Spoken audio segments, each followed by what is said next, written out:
What just happened? How did they pull that off in Phoenix? I don't know. And Cori Close becomes the all-time winningest head coach in UCLA women's basketball history.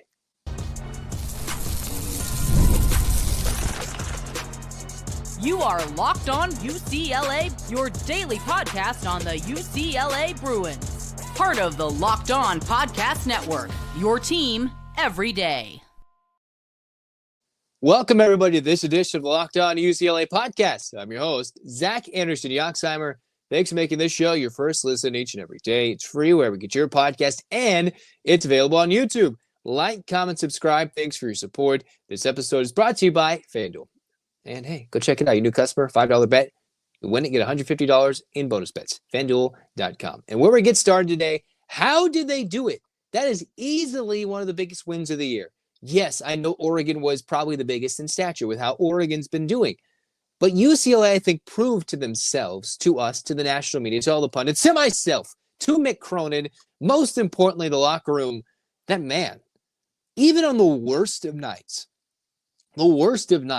they can go basically on the road and beat Arizona. Now, don't get me wrong, Arizona's under 500. They've certainly underachieved, and they're nowhere near the status of the Pac-12 winning team they were a year ago that had multiple big men.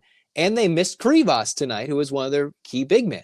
Yet they found ways to muscle the Bruins, make UCLA play one of the worst stretches of basketball I have ever seen under a Mick Cronin team. Like one of the worst stretches of basketball I have ever seen.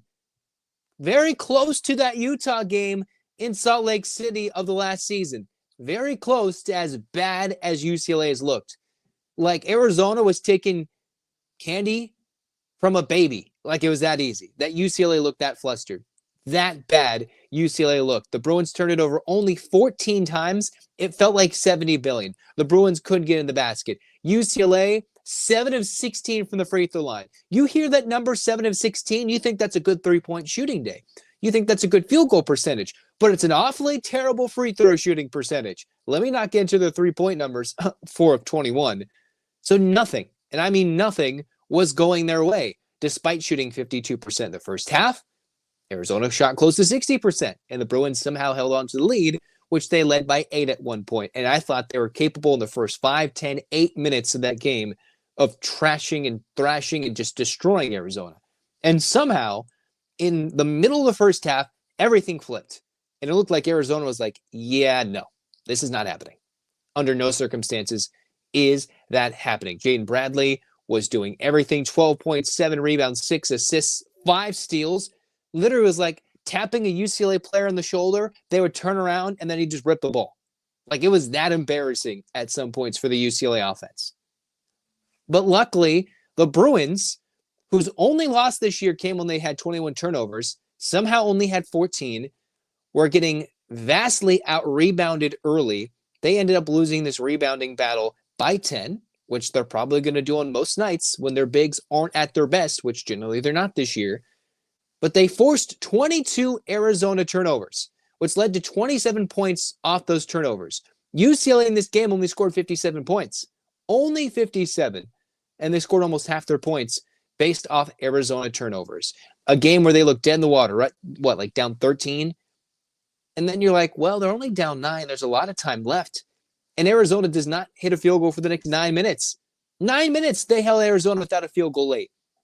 Because I told you going in, Arizona, this is not the same team of last year. They don't have the post that's going to destroy the Bruins continuously. Well, they did again and again, getting easy layups, but not the same way of giving it to a 7-footer again and again. That's not exactly what was happening. It was the Red Sea was literally parting, and they're getting open layups. And somehow they figured it out. This is not the same Caleb Love that burned the Bruins a couple of postseasons ago. He had 7 points, 3 turnovers on 3 of 10 shooting.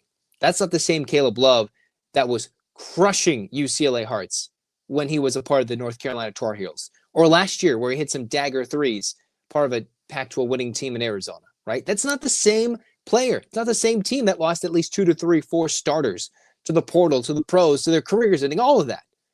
But still, this was a quality Arizona team that's going to give some teams some fits. And they gave UCLA lots of fits. Absolutely. But luckily, UCLA they've got their own defensive wizards of their own. In this game, Dylan Andrews, 21 minutes, limited production offensively, 4 steals. Kobe Johnson, who felt like he was ripping the ball out of every Wildcats' hands, he only had 3 credited steals, 7 points, 7 rebounds, and 4 assists. But just like he and every other Bruin, it seemed like they had one terrible, stupid, god-awful turnover to their credit. Yet, you had Tyler Bilodeau putting in 17 at the end of the day. The best game of the season for Skyy Clark, who I've continually said he can play much better than this. He can shoot better than this. Well, he started 4-4 for 11 points. Well, he did hit some clutch free throws with a huge rebound that saved UCLA. A huge rebound in the corner to give the Bruins a 3-point lead when UCLA jacked up another 3. Dylan Andrews could not bank in another one to save them. And Skyy Clark got that key rebound and got to 2 extra free throws and gave the UCLA Bruins an extra possession Mick Cronin needed. I can't imagine what was going through Mick Cronin's mind. I haven't watched the presser. I haven't done any of that. I just know he was sitting there just like, what the heck is going on? Because you watch this game, UCLA is better than Arizona. They are. They absolutely are. On a road game where Arizona was favored, I was like, are you serious? And yet, Arizona fans are probably sitting there like, hey, dude, Zach, shut up. We should have won this game by 15. Well, UCLA could have done that if they just didn't lose their minds in the first half. It's a weird game where if either team played a little more consistent for 5 extra minutes in key moments, could have seen this game won by 10 or more points. And yet they flopped. Both teams flopped when they had their biggest leads right before the half ended. For UCLA, it was right before the first half ended. For Arizona, and luckily for all us UCLA fans and supporters, it went right down to the cup and the Bruins got the lead. That means Eric Daly, who was a superstar last game, struggled with foul trouble, found a way to get a key free throw to give the Bruins the lead. Dylan Andrews was absolutely fantastic, including the game-winning bucket. Not doing much in this game. Sebastian Mack, it felt like he was trying to do his best, only 6 points. So you're telling me that UCLA, on their worst of nights, just a little shy of that New Mexico game, can still find a way to win on the road against what I think is maybe a tournament team in Arizona. But nonetheless, you're going to be facing very quality teams in the Big Ten that aren't going to make the tournament on the road. They're going to have sellout environments, and them beating UCLA or them beating such and such is going to be the difference between them getting in the tournament or not. These are the types of games UCLA is going to have to win. Maybe not so ugly in certain stretches, but games like this on the road in conference play is how UCLA has to win. Obviously, it's not going to be good for your heart. It's not going to be good for your fandom because you're going to be losing your mind, wanting to rip out your hair. And here we are, once again, excited for a UCLA win. They've ripped off, 7-8 in a row since they lost to New Mexico. 9-1 now, if I can read the tiny print on the UCLA website. 9-1, 8 straight wins to put them in position to go and make a run. Man, that's good. I'm thinking they're borderline tournament worthy already, obviously without a super collapse. Now, next game is Prairie View A&M. They should take care of home, win that game by 20. Easy. Then they got North Carolina, who's in the similar boat to Arizona. Probably a little bit better because they've showcased much better results without the win against top-tier competition on the road. So North Carolina will be further travel, similar things. It'll be just an uptick, except North Carolina, I'm not sure if they'll play as good a defense as Arizona did in this game. All right, that's where I'm thinking, all right, UCLA might be able to score a little more. The defense held down Arizona. I think North Carolina will score more than Arizona. I think they'll crack 70, but they will allow UCLA to do their own thing on offense, especially if the Bruins can shoot, which I thought they were going to do great. They started off this game really good shooting the ball. In the end, it came down to grittiness, toughness, and when UCLA got down 13, I thought to myself, if this team has any heart at all, and we know this is going to be a UCLA team to love and die for this year, then they're going to come back and do something and make some noise. Now, did that mean they were going to come back and win it? I didn't necessarily think that, but I thought, hey, if this team has some heart and toughness in it, they will fight to the bitter end and make this a game in what has been an ugly defensive slugfest. And boy, did they not only fight back, they won this game. Shockingly, those are the games you have to steal on the road. Those are the games you come back in the tournament, right? One of UCLA's biggest Final Four runs in recent memory included a crazy comeback against Gonzaga just to get them on the way. all right, to do crazy things in the recent Final Four. They had to come down big against Michigan State in the first four. And that's the biggest calling card for Mick Cronin as a coach at UCLA is the Final Four run. And they had to come back.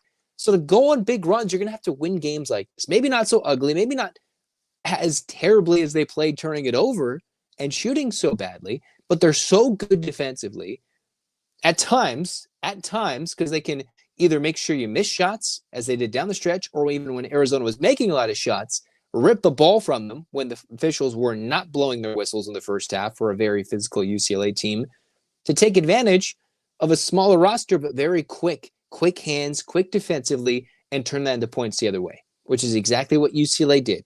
On an off night against a bitter team UCLA does not like, against a common rival in Caleb Love and the Arizona Wildcats, in a fan base that traveled to a neutral site home game in Phoenix, the Bruins came away with a shocking dub. We are both shocked. UCLA, Arizona fans, everybody alike. But that's still a game UCLA's got to win. Huge. Absolutely huge. I think that's a game changer for the Bruins. You go win your next two, you're banked in the tournament, right? You win your next two, you're 11-1. UCLA, with some upsets today, is going to shoot up, I think, closer to the top 15, which they should be. I think CBS Sports has them close to the top 10. The Bruins will be knocking on the door of national relevancy if they win these next few games. They will be in the top 10, top 5 if they finish the new year, heading into the new year with a winning streak, which only means the target on their back, the seats will be more filled in the Big Ten arenas when UCLA is coming to town come early January, going to Nebraska and everything else. But for now, 57-54. How sweet it is to send the Wildcats under 500. Yeah, laugh at that, Richard Jefferson, like you were on your ESPN broadcast earlier this year. Suck it. Let's go Bruins. All right, let's go Bruins. I'm so excited. I'm honestly super excited. I completely, Cori Close, UCLA, they dominated Long Beach in a big win in the Pyramid, which I was there in person to see. Go check it out.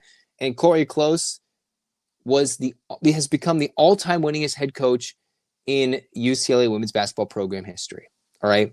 It's another step, another way forward to UCLA becoming the clear-cut, I think unanimous pretty soon, number one after UConn lost to Notre Dame this upcoming week. And just think, that was a game where it's made. Gardner didn't play. UCLA didn't have good shooting from London Jones, and Angela Dugalich had her career high in points, looked fantastic. I hadn't been very high on her game prior, and then just watching her in person, watching the jump shot look good. Cori Close in the press conference after was saying how much work she's been putting in. Well, it showed against Long Beach. Now, different players have different roles and can execute things against teams that are different athletically, size-wise, but somebody's got to get the job done. And Dugalich looked really good. Lauren Betts just dominant in this game. But all the congratulations in the world to Cori Close, the unbeaten number one ranked Bruins, traveling in the Southland, got another big win in the non-conference as they await a very rigorous and tough Big Ten schedule.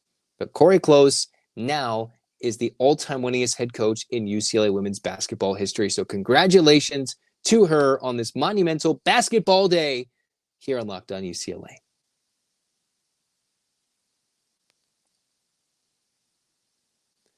All right, I'm going to tell you about FanDuel. I told you earlier in the week, UCLA plus 2.5 against Arizona. It looked great early. It looked awful late. It looked great when the final score came out and UCLA won this game. All right, I figured UCLA would win this game. Did the middle of the game happen? I think so. I don't know. But I told you after some thought, this one, UCLA is going to beat Arizona. That's why you go to FanDuel.com. If you're a new customer, $5, you win it, you get $150 in bonus bets. All right. You might want to go tango with that big line with UCLA Prairie View A&M, or if you want to get real crazy, UCLA North Carolina is the next one. New customers get $5. You bet it, you get $150 if you win. Bet $5, $150 if you win that first $5 bet on FanDuel.com. Make every moment more on America's #1 sportsbook, an official sportsbook partner of the NFL.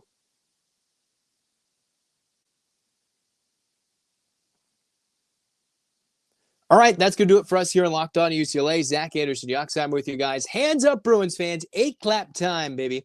And 1, 2, 3, 4, 5, 6, 7, 8. UCLA. UCLA. Fights. Again, Cori Close. Fantastic effort becoming the all-time winningest head coach in UCLA women's basketball history. And for Mick Cronin and the Bruins, boy, They made us sweat this out. And yet they keep on winning. That is huge for their self-confidence, for the locker room, for Cronin trying to teach these guys how to fight, keep going. That's a huge win. That might be another turning point, just like that New Mexico game was. With a positive result, if the Bruins learn from this, they could be soon become unbeatable if they learn from their mistakes and continue to find and eke out wins. That's going to do it for Locked On UCLA. I'm Zach saying, go Bruins.